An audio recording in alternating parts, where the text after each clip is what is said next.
बहुत बड़े व्यापक स्तर पे 25 सितंबर पंडित दीनदयाल जी की जयंती से 25 दिसंबर अटल जी की जयंती तक स्वदेशी अपनाओ आत्मनिर्भर भारत बनाओ इस अभियान को लेकर के चलने वाली है। ऐसी वस्तुएं जिसमें भारत के लोगों का पसीना, जिसमें भारत की मिट्टी का सुगंध आता, जो वस्तुएं भारत में निर्मित हो, उन वस्तुओं को अभियान के माध्यम से लेकर के चलना, जन जागरण करना, एक मजबूत आत्मनिर्भर भारत की परिकल्पना को साकार करना, यह हम सब करने वाले हैं। विश्व के सर्वाधिक लोकप्रिय नेता आदरणीय प्रधानमंत्री नरेंद्र मोदी जी ने देशवासियों से आह्वान किया कि गो वोकल फॉर लोकल और स्वदेशी ही वस्तुओं को अपनाएं। स्वदेशी की वस्तुओं को अपनाने से जहां 1 करोड़ लोगों को रोजगार मिलेगा, अनेकों स्वरोजगार के अवसर उपलब्ध होंगे, वहीं भारत और मजबूती से आर्थिक दृष्टि के साथ हम सबके सामने दिखेगा। मित्रों, जहां एक और प्रधानमंत्री नरेंद्र मोदी जी ने जीएसटी के दरों में भारी कटौती करके झारखंडी नहीं बल्कि देश के सभी लोगों को बाहर देने का काम किया है, जो 22 तारीख से लागू हो जाएगा, इसी महीने के 22 तारीख से, जो शैम्पू है, साबुन है, टूथपेस्ट है, इस पे 18% की जगह 5%, बच्चों को जो दूध की बोतल होती है 12% की जगह 5% जीएसटी लगेगा, जूता चप्पल पर भी 18% से 5% का जीएसटी लगेगा। किसानों को जो उपकरण, कृषि उपकरण जो खरीदेंगे उसमें 5% जीएसटी लगेगा। वही छोटे बच्चे जो है या विद्यार्थी जो है वह तो कलम खरीदेंगे, इरेजर खरीदेंगे, कॉपी खरीदेंगे, उस पर जीएसटी बिल्कुल शून्य होगा। जहां एक तरफ प्रधानमंत्री नरेंद्र मोदी जी और उनकी सरकार लोगों को बहुत बड़ी राहत और तोहफा दे रही है, वहीं दूसरी ओर अगर आप देखें तो झारखंड में हेमंत सरकार की, हेमंत जी के नेतृत्व में जो सरकार चल रही है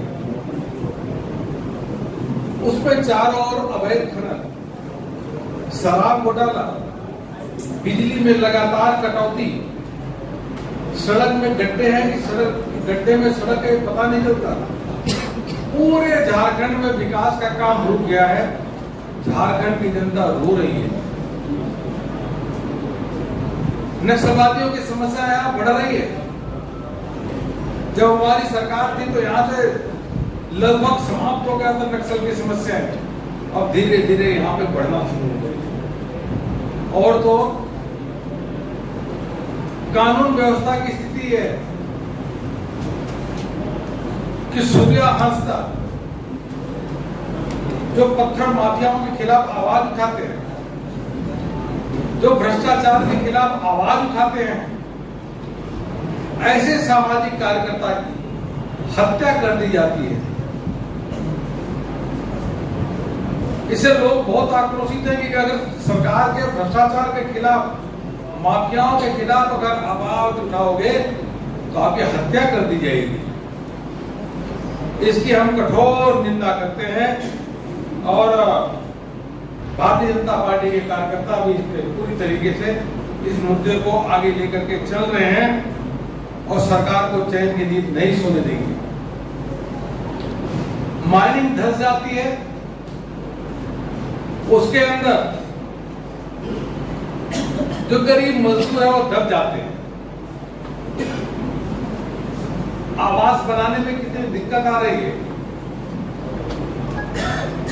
लोगों को बालू मिल नहीं रहा है और सैंड माफिया अपने आप पूरी तरीके से झारखंड सरकार के संरक्षण में करोड़ों रुपए कमा रहे हैं। यह स्थितियां हैं। शराब घोटाला की जो स्थिति है, मुझको नहीं लगता कि देश में ऐसा कोई राज्य होगा जहां ट्रक में भर के फाइलें आती है और फाइल ही गायब हो जाती है, और डाटा सेंटर में आग लग जाती है। इस प्रकार की हेमंत सरकार यहां पे चल रही है। चारों ओर अफरा तफरी का माहौल है। जल जीवन मिशन में जो पैसा आया उसका काम ही पूरा नहीं हुआ।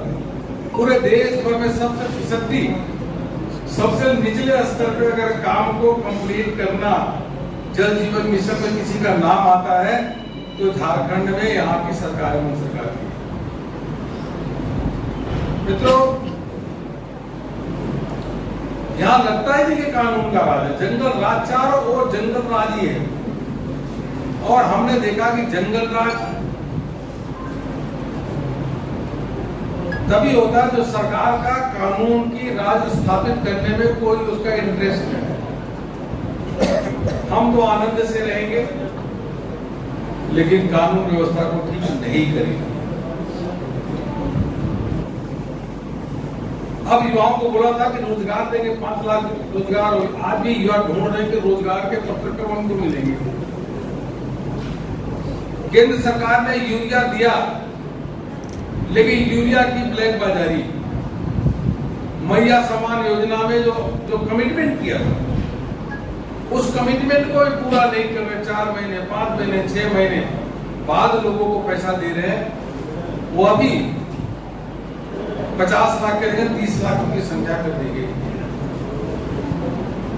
बहुत स्थिति खराब है।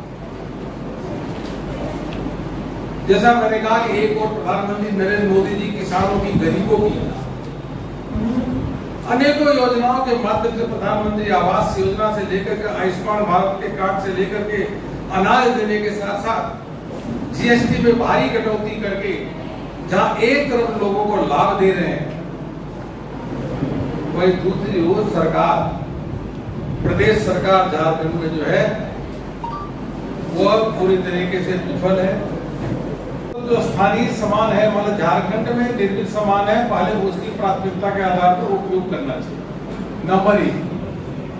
नंबर 2, जो सामान भारत में निर्मित हो रही है, जहां भारत के युवाओं का पसीना है, उन सामान का उपयोग करना चाहिए। विदेश से आए हुए खिलौने, विदेश से आए हुए झालर, विदेश से आए हुए मूर्तियां, लाइटें, इन सबका उपयोग देशवासी न करें। यदि देश के प्रोडक्ट का उपयोग करेंगे तो कहीं न कहीं पे अपने देश के युवाओं को रोजगार देने का अवसर उपलब्ध कराएगा। मोदी जी का इतना में कहूँगा, उनका दिमाग थोड़ा गड़बड़ा गया है। राहुल गांधी जी अपरिपक्व है, वो खुद में कंफ्यूज है, और राहुल गांधी जी बेताज बादशाह अपने आप को समझते हैं। उनको कोई समझाने वाला नहीं है कि राहुल गांधी जी, आप लगातार कई वर्षों से संवैधानिक संस्थाओं पे प्रहार कर रहे हो। देश में सबसे अधिक झूठ बोलने वाला कोई व्यक्ति है तो राहुल गांधी जी। अब उसके बाद लगातार जनता उनको अस्वीकार करती है, कांग्रेस पार्टी को हराती है। उसके बाद भी राहुल गांधी जी को समझ में नहीं आता। कांग्रेस अभी धरातल पे है और आने वाले समय में जमीन पे पड़ी हुई कांग्रेस है।